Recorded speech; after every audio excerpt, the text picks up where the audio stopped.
सरकारें उनको वित्त पोषित कर सकती है। ये समाजों की आवश्यकता है कि समाज अपने इतिहास का वापस पुनर्लेखन करे। समाज को उसके लिए संसाधन उपलब्ध कराने की जिम्मेदारी भी समाज के आगे बैठे हुए लोगों की है। मैं मंच से खड़े होकर के कहता हूं कि मैं इस जिम्मेदारी को उठाने के लिए तैयार हूं। लोगों को साथ जोड़ करके इसकी जिम्मा लेकर के आगे बढ़ के काम करने की आवश्यकता है। वीपी सिंह साहब ने जिस तरह का पुस्तक प्रकाश लिखा, अनेक लोग इस पर काम कर और इससे आगे बढ़कर बड़े इतिहास के जो नायक हुए, महाराणा प्रताप, दुर्गादास, पृथ्वीराज चौहान, वीरवर जयमल जी, फत्ता जी, अनेक लोग हो सकते हैं। ये बहुत लंबी श्रृंखला है, सुदीर्घ श्रृंखला है। इन बड़े लोगों का सम्मान, इनका इतिहास निश्चित रूप से लिखा गया है, आगे भी लिखा जाएगा, ठीक हो जाएगा। मैं अभी थोड़े दिन पहले, आज जन साहब दिलीप सिंह जी यहां नहीं, उन्होंने एक पुस्तक लिखी है, प्रतिरोध, दुर्गादास के चरित्र पर पुस्तक लिखी है। मैं मानता हूं अद्भुत किताब, और उस किताब को जो पढ़ता है उसको दुर्गादास का चरित्र जो है वो दिखाई देता है कि पूरे मध्यकालीन भारतीय के इतिहास में कोई भी उनके सदस्य समान बराबर नहीं।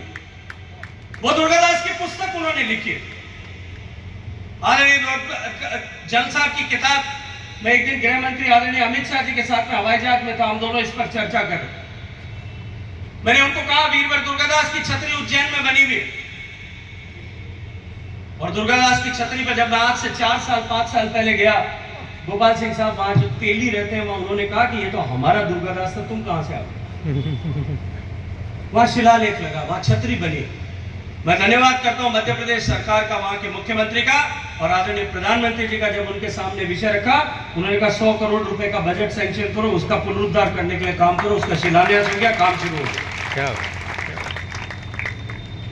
मैंने जब गृह मंत्री जी के सामने ये बात रखी, क्योंकि उनको इतिहास का भारी अध्ययन, जब महाराणाओं के ऊपर मेवाड़ के राजवंश में मेरे मित्र डॉक्टर साहब ने किताब लिखी, मैंने गृह मंत्री जी को उस किताब के बारे में चर्चा की। उन्होंने मुझे कहा वो पुस्तक मुझे चाहिए गजेंद्र सिंह जी, मुझे पढ़ना है।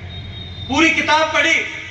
ओमेंद्र रत्नों की किताब पढ़ने के बाद में मुझे फोन किया कि गजेंद्र सिंह जी, अगर इसका विमोचन नहीं हुआ है तो मैं इसका विमोचन करना चाहता हूं। आप लेखक को कहो कि मुझे विमोचन करने का अवसर दे। कल